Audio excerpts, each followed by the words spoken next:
Hello, beloveds. Just checking in to make sure all of the software is operating properly.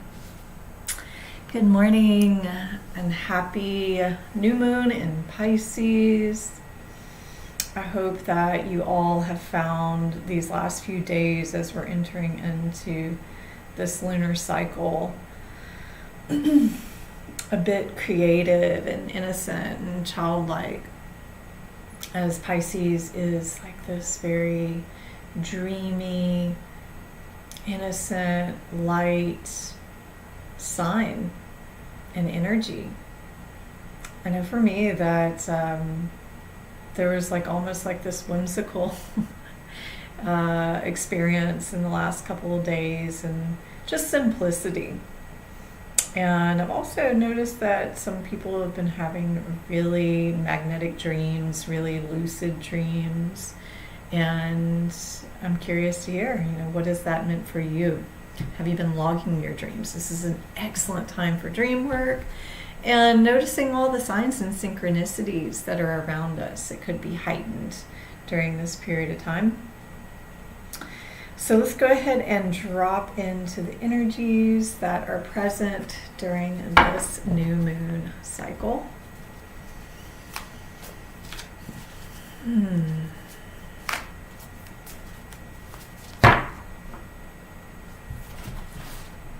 going to work with the Shamanic Oracle deck.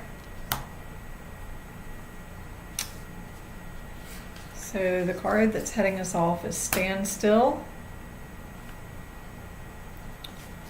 Pachamama, and Magic. So the Stand Still card came in last time too. I believe the Pachamama card was also here. And the Stand Still is just a reminder of really finding the inner stillness that allows us to observe and witness from a place of non-judgment, rather than witnessing from the personality where all of our wounds obscure truth, but rather coat them in the lens of our perceptions and misconceptions. So the standstill, and I'm just going to read a little bit from the book on this. It represents the benefits of temporary non-action, as well as what happens when one is stuck. I've heard several people saying this. I feel stuck. We're in like the last little push before spring. We're still somewhat, maybe a little bit in a death and dying, or we could be in the liminal space of neutrality, the place where we're in recreation almost, the place that happens before birth. So it's a perfect time to observe, to review, to revisit. When things seem to stall or stagnate, and when you feel stuck, this symbol appears as a reminder that constant action isn't going to get you where you want to go. And perhaps it's time to gather more information, to wait until the next move is made clear. Get out of analysis paralysis. Stand Still invites you to turn within, breathe, and recognize this is the condition of movement. This allows you the opportunity to bear witness to whatever is going on before movement resumes. I have seen in my own life these patterns of ebb and flow in reference to this, where all of a sudden I'll get several cancellations, my work will slow down, I will notice that I don't have a bunch of things on my schedule, on my personal schedule as well. And there can be a tendency to fill it up and make things happen, and to busy the mind with something. And for me, as someone with a lot of air in my chart, a Gemini sun, so very mentally activated and intellectually stimulated. So to slow down. It can be very easy for me to try to like fill all that space. And what I have found is if I will just allow myself to receive that space and time as a gift and not fill it with all kinds of things, then I can actually watch the part of me that tries to fill that space, and that can give me some information about myself. That can help me to see maybe a more shadowy part of me that is uncomfortable with being with myself, with the intimacy that can be created within the space of non-existence and non-action and receptivity, the more feminine place of our being. And I really have come to value and appreciate these little lulls, because it's an indication for me that there's about to be a push of creativity, of action, of movement and change. And I really am given the time so that I can restore myself, so that I can check in and go, okay, really, do I have everything in place so that I'm taken care of first and foremost, that as things become maybe stressful or change starts to happen, that I can be present and feel resourced for it, and then that way I can still be a structural support for my family and for my community. But I need the little space in between so I can reevaluate, so I can rest. So if you are feeling stuck, I encourage you to really analyze how does it feel to feel stuck? And then how does it feel when there's non-movement with purpose, resting periods? Can you feel within yourself, if you just tune into the feeling of stuck and then shift the awareness to the feeling of rest, non-action before movement? How do those feel to you? Where do you feel like you're at? Some questions to sit with. And then we have Pachamama and magic. The Pachamama card, it just continually comes up. I know for me personally, but I've seen it a lot in our readings of 2022. And I've been feeling this, and I can't tell you astrologically about Pisces being connected with the earth, because Pisces, as far as I've known it, has been very cosmic, very almost unrooted. So what I'm getting with the Pachamama card, along with the standstill, is because we have access to the higher realms through the Pisces frequencies, that we have to maintain some awareness of our body and the practices that allow us to stay grounded in our body. And by connecting with the earth, that's just a organic and easy way for us to facilitate the information, the exchange of information that's coming in, but may not yet be available for full processing or full assimilation. So it will still be a process, because you're bringing down higher knowledge, but this could be at a very unconscious level. This could be something that's going to take until the spring to really fully understand or even become consciously aware of. And the need to reconnect with the earth, to be in the elements, and to recognize the life within the earth, the role that you play in being an earth keeper and an earth dweller, being a good steward of your land, being a good steward of the nature around you, of caring for the plants and the animals in your home, and all of the creatures, all of the beings that live within your realm of encounter. The magic card sits next to it. I've only pulled this card a few times. I really love it. This, to me, again, is like an embodiment of inner child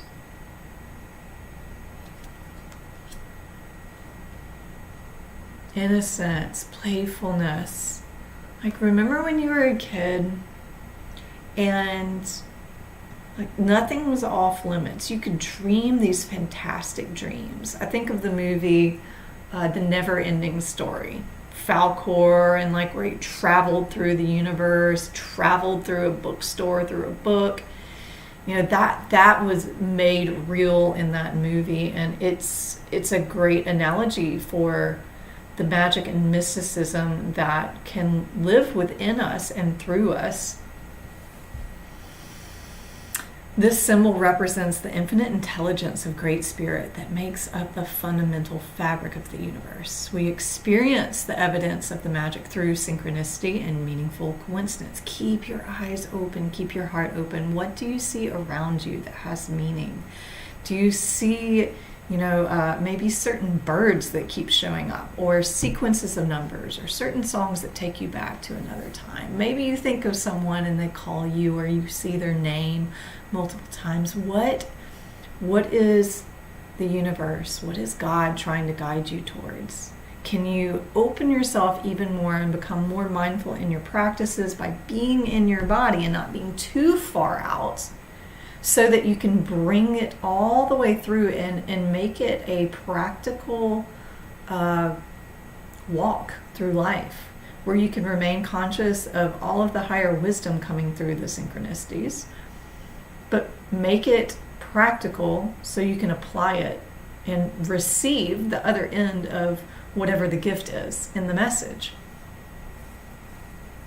This asks, have you forgotten that you live in a world that is infused with magic? Perhaps you've become cynical and think you have to create your life all by yourself with no help from others. It's time to remember your relationship to Source. For you are a part of the story of the world, a living spark of spirit living on earth for the short time as an emissary of light. This is a sign that Spirit is reminding you that you co-create your world in sacred partnership. Your part is to dream, to intend, and to watch for the signs that show you what next action to take. And those little signs that we get are also an affirmation that we are on the path, that we are currently co-creating. Be mindful. Be mindful of what you're creating. What are you feeling? Are you feeling frustrated? Are you feeling like a victim? Well, you might want to be aware of that if something shows up while you're feeling and thinking these things, and go, wait, okay, hold up. Is this actually true? Do I really want, is this what I want to keep attracting to myself? So becoming more aware of the access to the realms of magic and co-creation, to your ability to be a part of the cure, to be a part of the healing process rather than the wound, or a part of the plague. How can you make these little subtle changes within the space between death and rebirth? This is such an important time to set your sacred space, like what it said, being aware of your sacred partnership with life, with the earth, and with your soul. Can you be still and silent enough to become more aware, more conscious, more alert, while being still and not being distracted by your mind, being distracted by the ego or the outside world?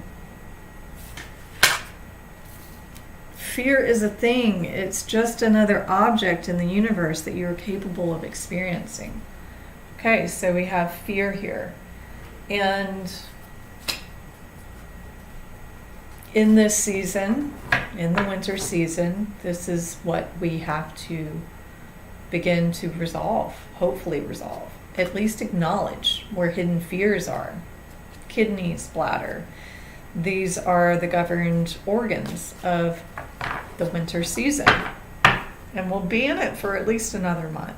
So what's been hiding? What has been in the shadows of your unconscious that you are fearful of? Where are you not allowing yourself to change, explore, to even open your mind to the possibility of something. Where have you closed yourself off and lost your connection with your innocence and your childlike wonder? Happiness, happiness, happiness, happiness, happiness. Empathy.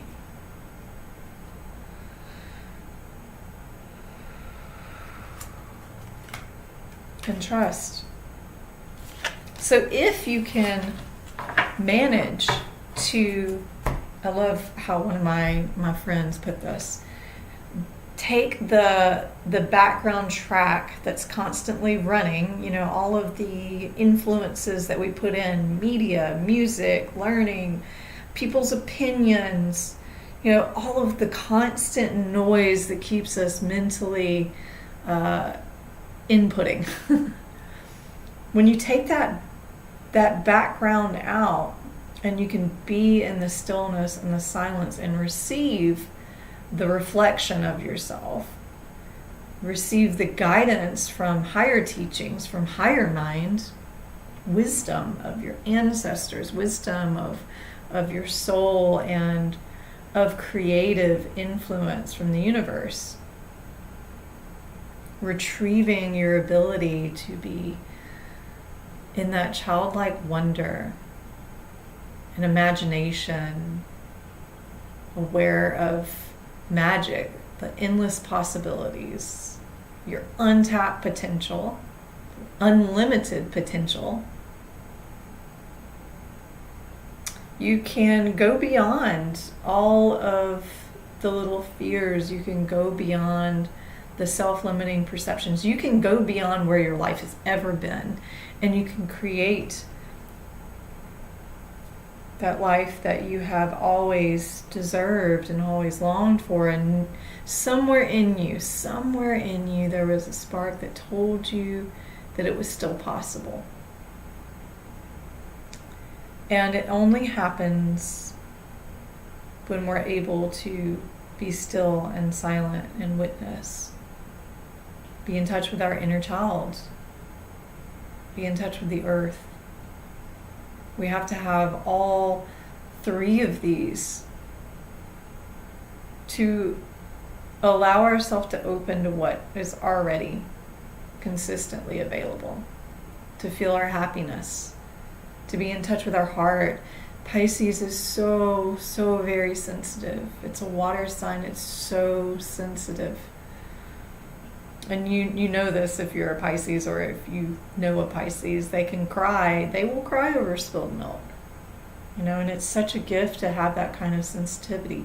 And when we connect with the earth, when we're doing grounding practices, being outside in nature, being silent and just seeing the beauty around us, it creates a sensitization to everything. We are able to feel and interpret with more precision and without as much hesitation or preconceived notions. So in this sensitivity, empathy, how can you empathize with the world around you?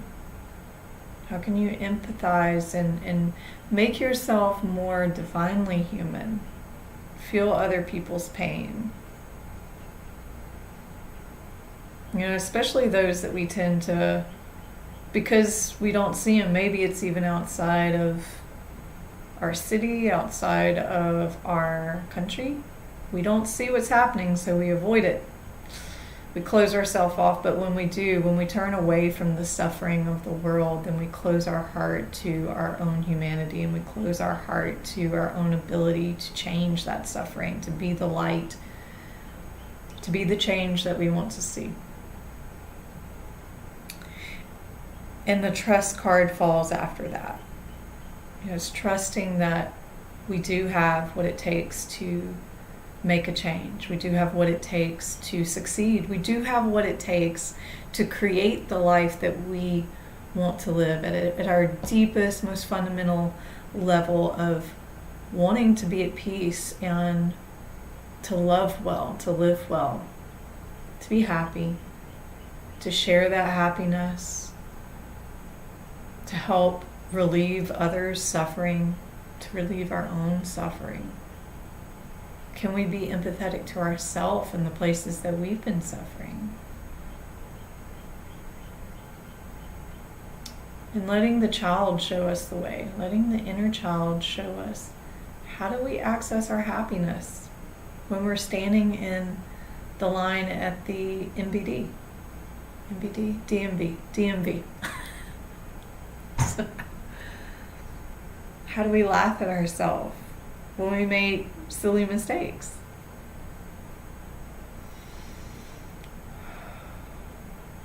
So let's pull maybe one or two more cards. Trust your process. If you feel stuck, trust that it's not forever. Trust that it's the place where you're actually creating. Do you want to create feeling stuck? Or do you want to create magic?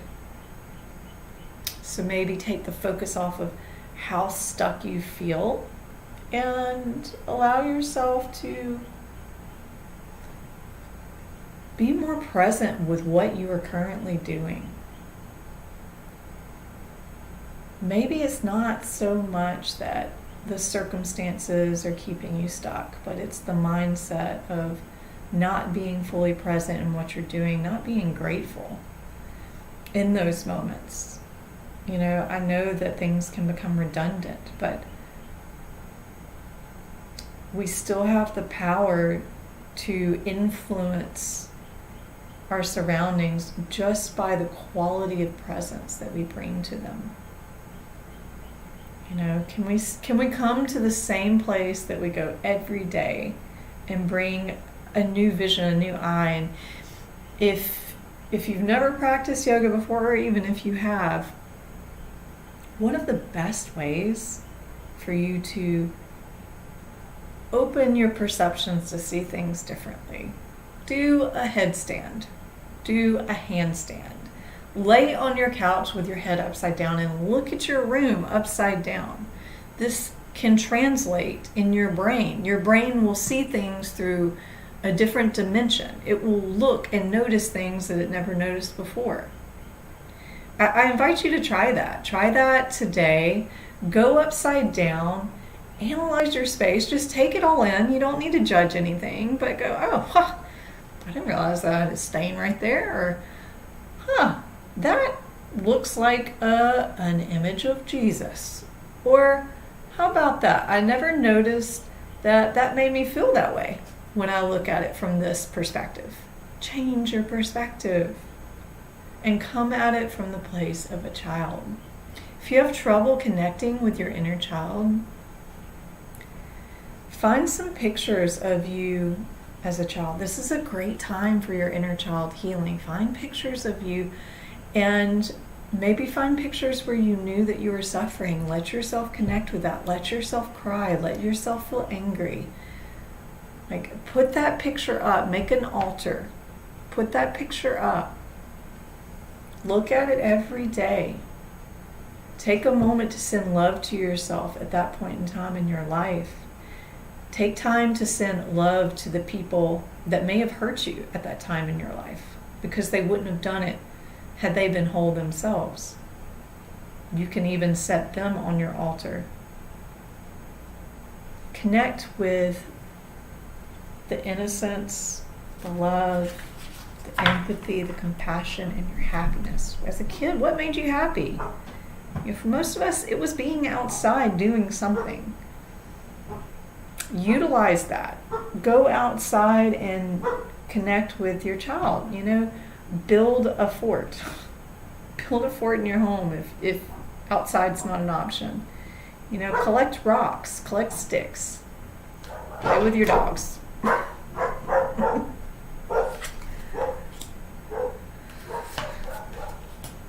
Be willing to forgive. So we bring up this inner child stuff. Be willing to forgive. Who in your past hurt you, and you've carried those hurts around with you, and it has scarred you from being able to see life with a purity and an optimism that's really organic to the human spirit.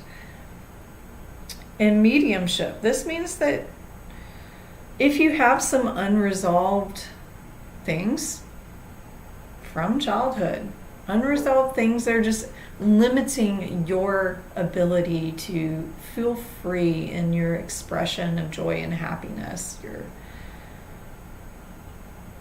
your sensitivity. Make a sacred space, make prayers, meditation, light a candle, and connect. Like there is a practice where you set a sacred space and you invite in, either you could invite in the person's higher self if they're still alive, or you could invite in their spirit, and you could have an exchange by releasing everything that you've been holding on to. If you've got things that you need to say, you can write a letter or you can say this out loud. But ultimately, you have to end in gratitude. And that may require you getting through all of the yuck. That may require you needing to be in the victim position for a little while until you realize how disempowered you are as a victim. Which means that you take some ownership for the fact that it was a part of your healing. It was a part of what was meant to bring you back to yourself and back to God. We tend to not do that the easy way. We need challenges. We need pain to teach us these things. So maybe you go through your drama about the relationship, about your hurts and the things that you didn't get to say, and watch yourself. Don't let yourself become spiteful, but say what you need to say, and then come back to yourself and acknowledge maybe where you could have resolved. And also just see that person as another individual. Take them out of the limited scope that you've placed them in, the box you have placed them in, with all of the names and the identification. Take them out of that and just see them as another human being. And it's a very difficult thing to do. This is a process that can take much time, but there's a deliverance available if you will do this during this particular portal, this new moon. You have access to change the direction of your life by changing your past, your way of relating to your past. Coming out of a victim mentality, retrieving your inner child, offering forgiveness because when you take them out of the identifications that you've placed them under as being the narcissist, the sociopath, the bad guy, all of the different names that this person has been accused of or embodied. Take them out of that. You have to forgive them as just another human being, an imperfect being that is trying to make their way through life, and possibly very unconsciously. So you call for blessings on them, because you know that all hating and projecting blame on them will do is enforce that they cannot change and that they will continue to create destruction. You don't want that. You don't actually want that.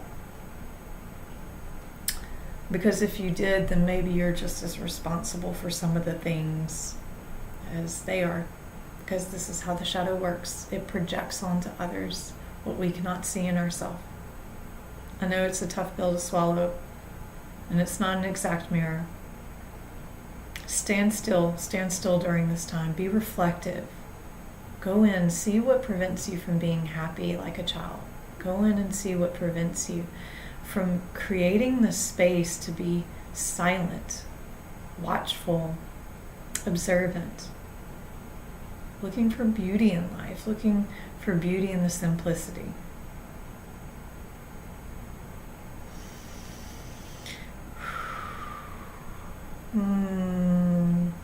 Feels like such a deep and supportive container that we're in during this particular lunar cycle.